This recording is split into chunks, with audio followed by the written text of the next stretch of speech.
Hi everybody, happy hump day and congratulations on making it to the second week of the semester. I'm sure glad that I did.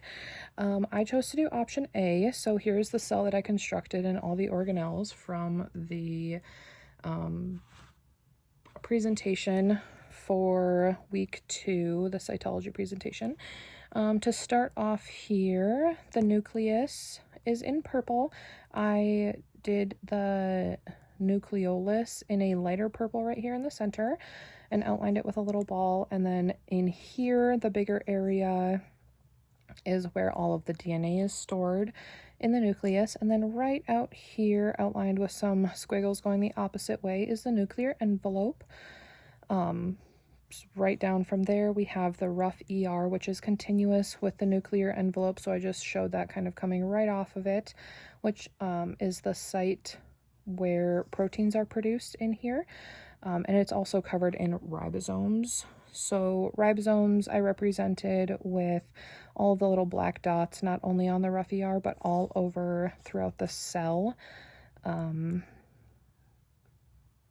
then right off of the rough ER here, we have the smooth ER, which are these little blue dots here to the left. And the smooth ER is not only continuous with the rough ER, but it's also responsible for detoxifying the cytoplasm, which I kind of represented with the green background here, just to show the gelatinous liquid matrix where all the organelles float within the cell. So right off of the rough and smooth ER, we have the peroxisomes represented with the orange balls here. And peroxisomes are produced by the ER, so I kind of just showed them down here to show that they come up through here. And this is all kind of together, but peroxisomes are responsible for detoxifying the cytosol.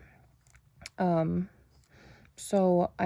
then they're much like the lysosomes, which I represented with the red balls and kind of scattered those throughout the cell as well. There's 5 of those here. But the lysosomes are responsible for traveling through the cell and breaking down unwanted material. So I've got those represented there.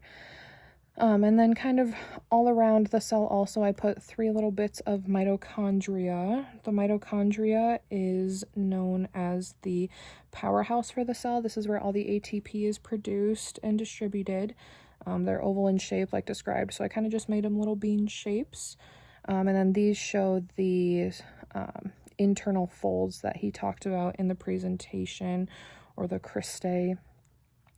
So that's how I represented those. And then down here, right next to the peroxisomes, I have the Golgi complex with the blue. The Golgi complex is small stacks of cisternae, and they finish off protein production and synthesize carbs. And they also, it kind of acts as a transport site. So all of the proteins and carbs are packaged here and then sent off. And so that's how that acts as a transport, like said in the presentation. And then finally I have up here the centrioles, and the centrioles, as you can see, they're paired, so we've got 2 4 6 and this one's got 2 4, and they are perpendicular to one another like he stated, and they are used in cell division, and he also described them as short and cylindrical in assembly, so that's kind of how I showed those as little bundles. So that's what I have for this week. I hope everybody has a great rest of their week. Thanks for watching my video.